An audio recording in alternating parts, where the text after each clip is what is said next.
Hello, my rockstar students. Today, you're going to learn how to speak fast and how to understand fast-speaking native speakers. Welcome back to JForrest English. Of course, I'm Jennifer. Now, let's get started. Today, you're going to practice your listening skills. Here's how this lesson will work. I'm going to say a sentence 3 times at a natural pace, and you need to write down exactly what you hear in the comments. And this test will progress from beginner, A1, to more advanced, C1. Let's get started. Are you all set? Are you all set? Are you all set? I said, are you all set? Notice that the you becomes more of an unstressed ya or ya. So it's a very subtle difference, ya, ya. Native speakers will use both. Are ya? Are ya? Are ya all set? And notice I don't push out that T, so set, all set. Now what does this mean, to be all set? This simply means to be ready. So you can use this all the time in your daily speech. So I could ask you, are you ready for your presentation tomorrow? And you can reply back with those 2 words, all set, all set. The full form would be, I am all set, and then you can just reduce that to all set, which means I'm ready for my presentation tomorrow. We commonly use this to confirm that someone is ready to leave. Leave a house, leave a restaurant, leave any location. Are you ready to go? And you can reply back with those 2 words, all set, which means I'm ready to go. All set? All set? All set. Let's try this again, a little more challenging. I'll say it 3 times. My week's off to a rocky start. My week's off to a rocky start. My week's off to a rocky start. Did you get this one? I said my week's off to a rocky start. Notice that contraction, weeks, that is week is. My week is, my week's. My week's off. And instead of saying to a, I can combine those together with a w, to. So I use that w to glide. To.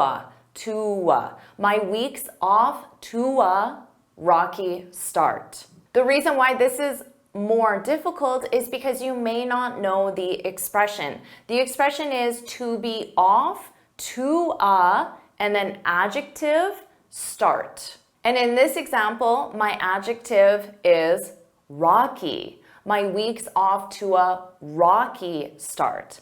Rocky means difficult or uncertain. He and I got off to a rocky start. All right, sure. Tonight got off to a weird rocky start. We often use this adjective rocky to describe relationships. It could be a romantic relationship, a relationship with family or friends, or a relationship with your boss or coworker. Your friend might come to you upset and say, our relationship is a little rocky right now, and she wants your advice. But remember, you can use any adjective with this expression, so hopefully you'll use a positive one. My week's off to an amazing start. And notice, because my adjective starts with a vowel, my article becomes an amazing start. Off to a great start.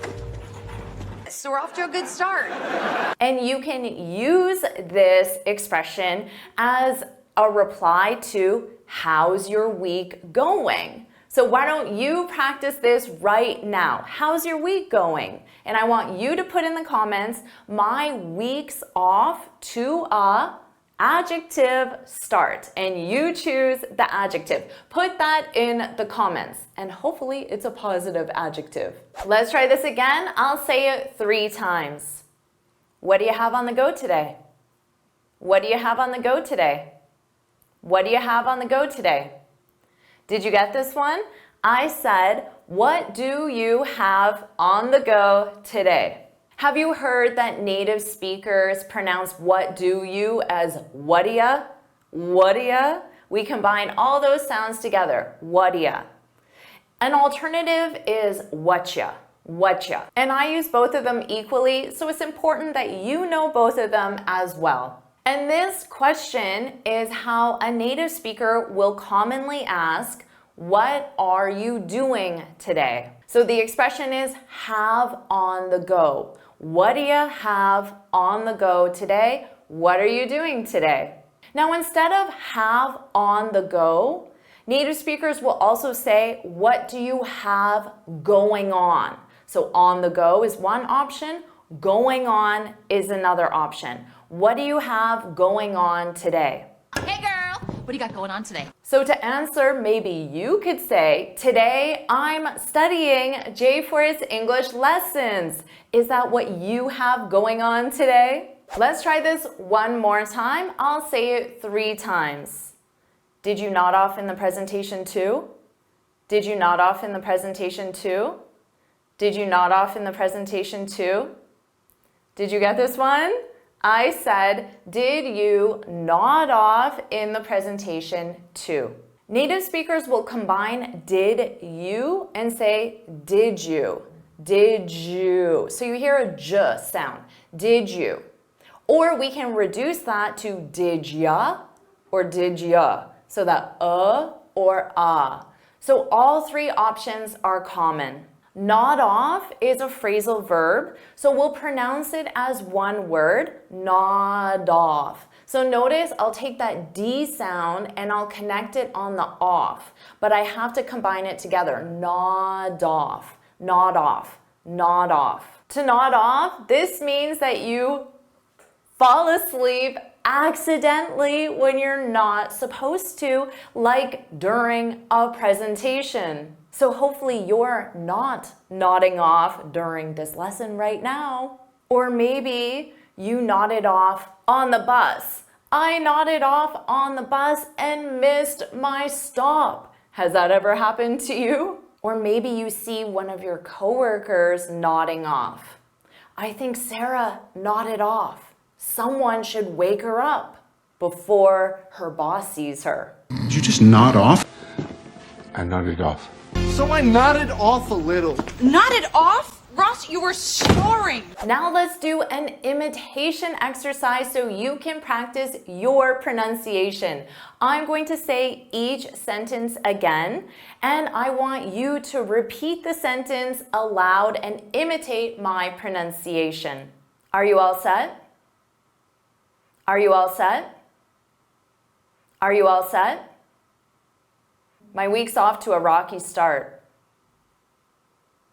My week's off to a rocky start. My week's off to a rocky start. What do you have on the go today?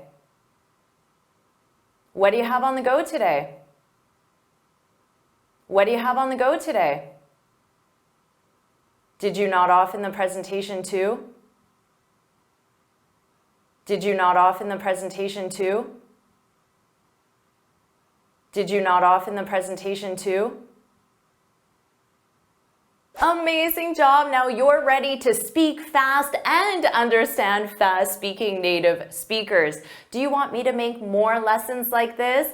If you do, then put let's go, put let's go in the comments. And of course, make sure you like this video, share it with your friends, and subscribe so you're notified every time I post a new lesson. And you can get this free speaking guide where I share 6 tips on how to speak English fluently and confidently. You can click here to download it or look for the link in the description. And you can keep improving your listening skills with this lesson right now.